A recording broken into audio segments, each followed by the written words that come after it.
All right, let's dive in. We're checking out a couple of videos today from that Library of Thoth YouTube channel. Oh, yeah, I've seen those guys.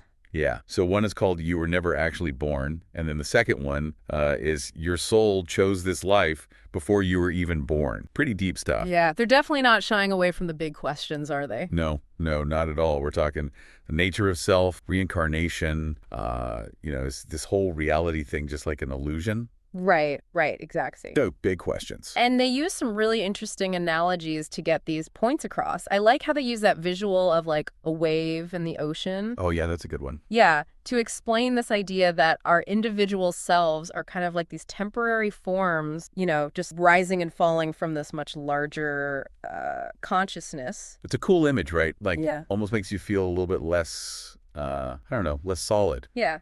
Less like a fixed thing. Less like a fixed thing, yeah. Yeah, and that's kind of their point, I think. They spend a lot of time in those videos kind of deconstructing this whole idea that we have of a fixed self. Right, and they make some good points. Yeah, like how our bodies, they change over time, right? Our thoughts and emotions, they're always in flux. Totally. And even our memories, they're not as reliable as we think. That's so true. I mean, how many times have you thought you remembered something a certain way, and then someone's like, no, that's not how it happened. Right. You're like, oh, wow. Okay, maybe I made that up. Exactly. So it's like, if all this stuff is constantly changing, then what's left? What's the real you? Well, that's the million-dollar question, isn't it? Right. And the videos point to this idea of pure awareness. Okay. The capacity for experience itself as being kind of the foundation of who we are. So it's not about the content of your thoughts or your feelings. It's just that you're aware of them. Exactly. Like that awareness is the concept. And this is something that's been explored by all sorts of different spiritual traditions and philosophy. For example, in Hinduism, you have this concept of the Atman, which is the true self. It's unchanging. Okay.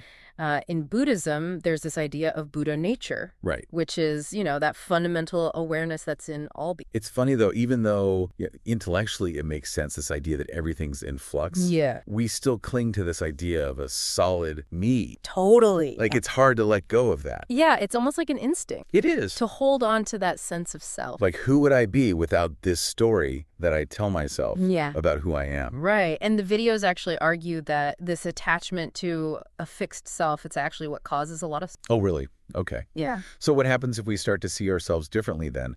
Not as these like isolated individuals, but as expressions of a larger, more interconnected awareness? Well, that's a great question, and it gets to the heart of what these videos are really exploring. Right. Like, what if that's our true nature, this awareness that we all share? And what does that mean for how we live our lives? That is a huge question. Yeah. And it makes you wonder, what do you think? Does this whole idea of a deconstructed self resonate with you?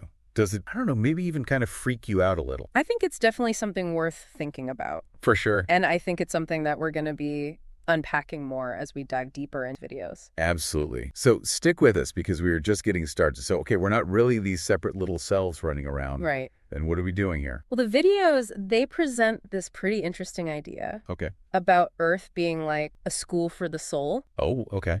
It's a place where we come to learn and grow through challenges. Okay, I can see that. But yeah, why would we choose to come here, though? That's the big question, right? Yeah. Like, if our true essence is supposed to be this blissful state of pure awareness, right, why would we want to sign up for suffering and loss? It seems kind of counterintuitive, Holy cow. But the videos suggest it's all about contrast. Right. We can't really appreciate light without experiencing darkness. I can see that. Joy without knowing sorrow, Right.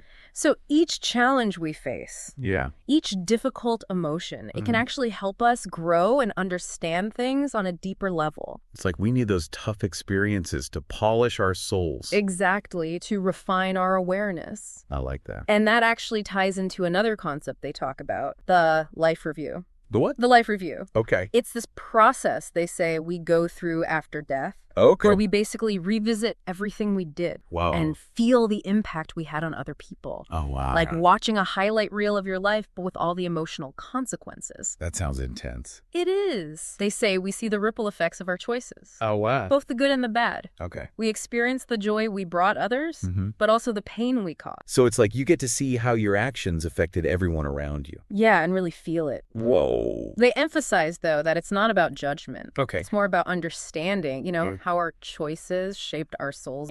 Makes you think about those little everyday interactions in a whole new way. Right. Like every choice matters, Yeah. even the small ones. Wow. They all contribute to this bigger. And this idea of actions having consequences that reach beyond this lifetime. Yeah. That reminds me a lot of the concept of karma.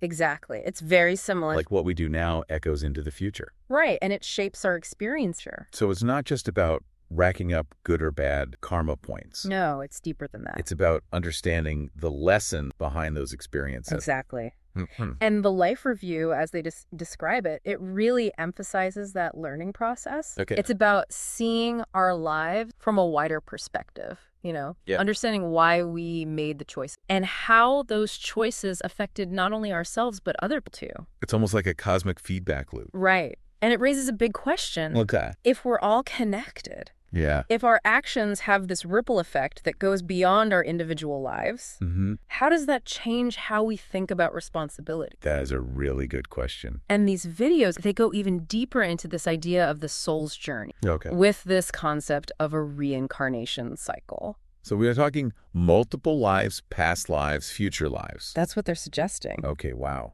Okay, so Earth is like this cosmic classroom, right? Right. We're here to learn and grow, face some tough lessons. Mm-hmm. But these Library of Thoth videos, they're saying it's not just a one and done kind of thing. Nope. They're talking about a reincarnation cycle. Yeah. Meaning we could come back for more. Could be, yeah. Multiple lifetimes. That's the idea. So it's like signing up for a multi-semester course. Right. Except the semesters are like whole lifetimes. Yeah, exactly. Right. And each lifetime, it offers new opportunities for learning, Okay. to evolve our souls. I mean, that makes sense, but Yeah. why would we keep coming back if we're trying to remember our true nature? Yeah. This pure awareness. Right. Why not just stay in that blissful state after death? Well, the videos suggest that some souls, they hesitate to let go. Oh, okay. Even after death. Oh, really? Yeah, they talk about souls clinging to things. To what? Like possessions? Yeah, material possessions, Yeah. relationships, even identity, Right. And this attachment, it can keep them tied to the earth plane. Oh, so they can't move on. Right. It delays their progress.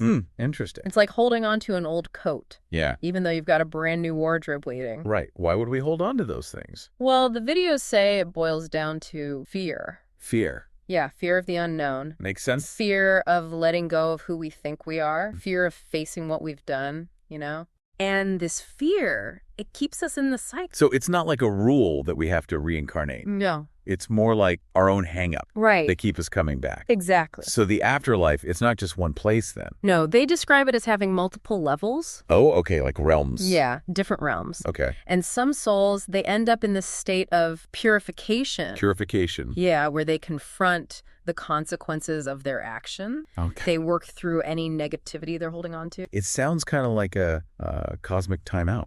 In a way, yeah. But they say it's not about punishment. It's more about understanding, Got it. letting go of what's no longer serving us. And then what? They're like nicer places too, right? You're right. They talk about this second heaven. Second heaven, okay? Which sounds amazing. Yeah. It's a realm of pure thought, Okay. expanded awareness, profound. Sounds pretty nice. Yeah, it does. So no more physical limitations. Right. It's a totally different experience. Wow. It's like a chance to really integrate everything you've learned. From all your past lives. Exactly. But then there's a third heaven too, right? Yeah, they describe it as this place where souls prepare for reincarnation. Like a cosmic waiting room. Kind of, yeah. But if we're going to forget it all anyway, yeah. What's the point of learning and evolving? That's the paradox, isn't it? Yeah. The videos say that even though we don't consciously remember the wisdom we accumulate, it stays with us. Oh, it's imprinted on our souls. So each lifetime builds on the last one. Right. It's a gradual process. So maybe it's not about remembering the details, but more about embodying those experiences. That's a great way to put it. Like absorbing the lessons into our very... Exactly. So big question. How do we break free from this cycle? Well, they seem to emphasize detachment. Detachment, okay. But what does that actually look like? Yeah, good question. They're not saying we should become emotionless robots. Right. That doesn't sound fun. Yeah, it's more about understanding that everything is impermanent. Okay. We can still experience joy and love and connection. Yeah. but we don't cling to them Okay. as if our happiness depends on them. So it's about changing our perspective. Right. Realizing that true fulfillment, it comes from within. Yeah, from that inner awareness. Connection to something bigger than ourselves. Exactly. And they offer some tools to help us cultivate that awareness. Yeah, like mindfulness, observing our thoughts and feelings without judgment, Right. and meditation, connecting with that stillness inside. It's like we're training our minds to see through the illusion, Yeah. to find peace in the midst of all the change. Right. Wow, this has been a really interesting deep dive. Yeah, it has. We've covered a lot of ground. We have. The illusion of self, the purpose of suffering, Mm-hmm. reincarnation, liberation. It's a lot to think about. It is, but I think the real value of exploring these ideas Yeah. is that it makes us ask deeper questions. Right. It challenges us to think differently. So what resonated with you? What felt true? What parts maybe challenged your belief? We've reached the end of our deep dive today. Yeah, we have. But your own journey of exploration, it's just beginning. Keep asking those questions That's how we learn and grow. and discover who we truly are.